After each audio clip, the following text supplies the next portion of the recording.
It's the victory that ended 6 decades of rule by the party he once led. Tomorrow we are going to have the swearing-in ceremony of the Prime Minister.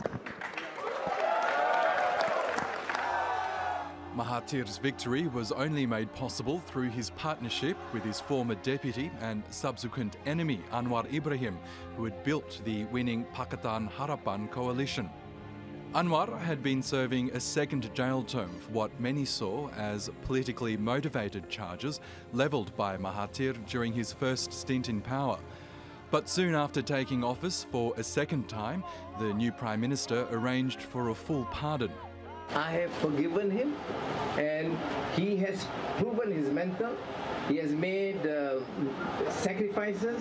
He was maligned in the media. The economy played a huge part in Mahathir's return to power. The cost of living in Malaysia has risen significantly, made worse by Najib Razak's 6% goods and services tax, which Mahathir has promised to scrap.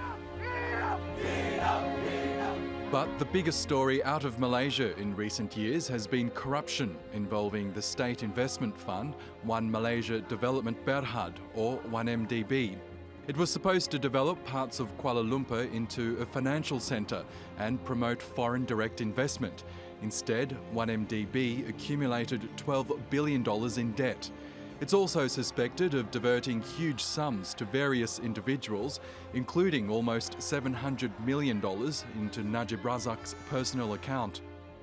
Authorities in at least 10 countries are investigating the fund, with US prosecutors alleging more than $4.5 billion have flowed from 1MDB through a complex web of suspicious transactions and shell companies.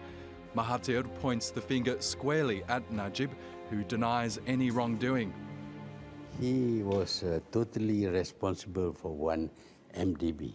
Nothing can be done without his signature, and we have his signature on all the deals entered into 1MDB. With millions of Malaysians voting for change, many will be watching how the new government handles the country's biggest financial scandal. Auskar Surbakti, TRT World. As we just heard, Anwar Ibrahim played a central role in Mahathir's return to power, and Anwar is widely expected to take over the leadership from the 92-year-old. We caught up with Anwar here in Istanbul. In a wide-ranging interview, TRT World's Natalie Poyhonen asked the former Finance and Deputy Prime Minister how he would expand the Malaysian economy and deal with the 1MDB scandal. Anwar stressed the importance of having an independent judiciary in dealing with the matter. There's, of course, a compelling case against Datuk Seri Najib, and what Dr. Mahathir raised is based on detailed investigations by all the authorities, including the Department of Justice of the United States and some other countries. Of course, it's not for us to prefer a charge. It's for the Attorney General, and I have advised him to seek good counsel to defend his case in the courts, which must be independent. Should Malaysians have faith in the justice system? For years, the opposition has said that there needs to be judicial reform and completely independent judiciary. Is this the case that can change that for the country? Precisely, this case will be judged critically by the Malaysians, and we have undertaken some measures to rid some of the either corrupt or compromised members of the judiciary, which is important, and then recommend the appointment of independent judges.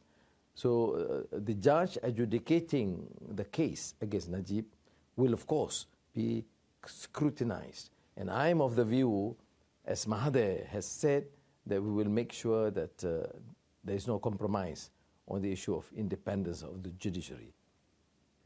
In your previous role as Deputy Prime Minister, you were known for having some more economically conservative views.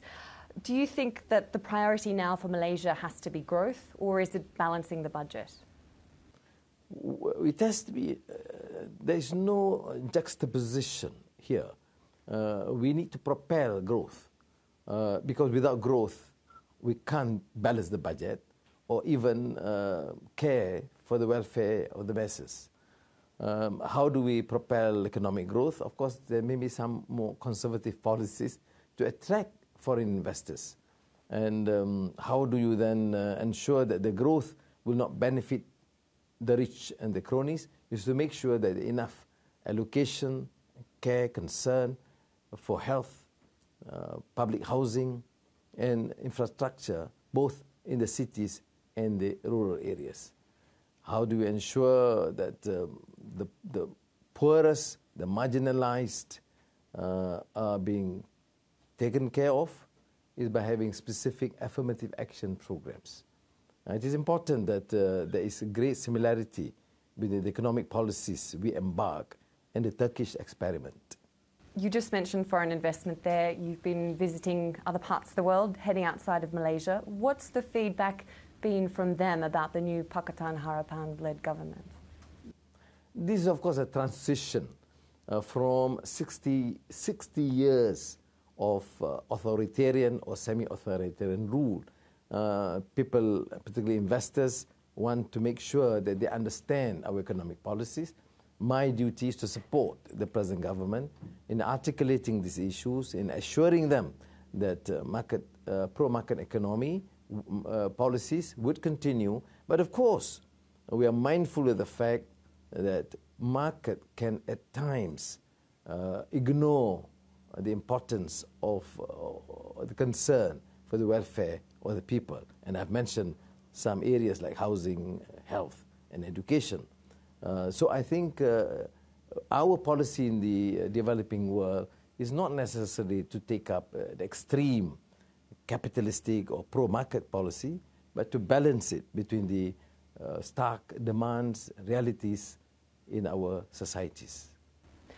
Malaysia is in the sphere of China. How do you balance the risks and opportunities, particularly given the One Belt, One Road initiative that China has been launching?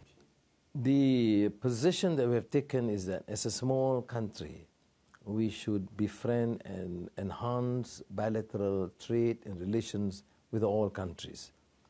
The criticism that Mahathir and many of the leaders at that time had against China is because Najib, the then Prime Minister, was actually virtually surrendering all the infrastructure projects only to China, or mainly to China. And that would compromise our security interests, our interests as a major trading nation in the developing world. But we of course, encourage Chinese investments. We need to renegotiate some of the old dubious agreements, which the Prime Minister has indicated. But we need to also promote trade with the big countries. And of course, Turkey is quite important in the list, looking at the exponential growth of trade and investments between the two countries.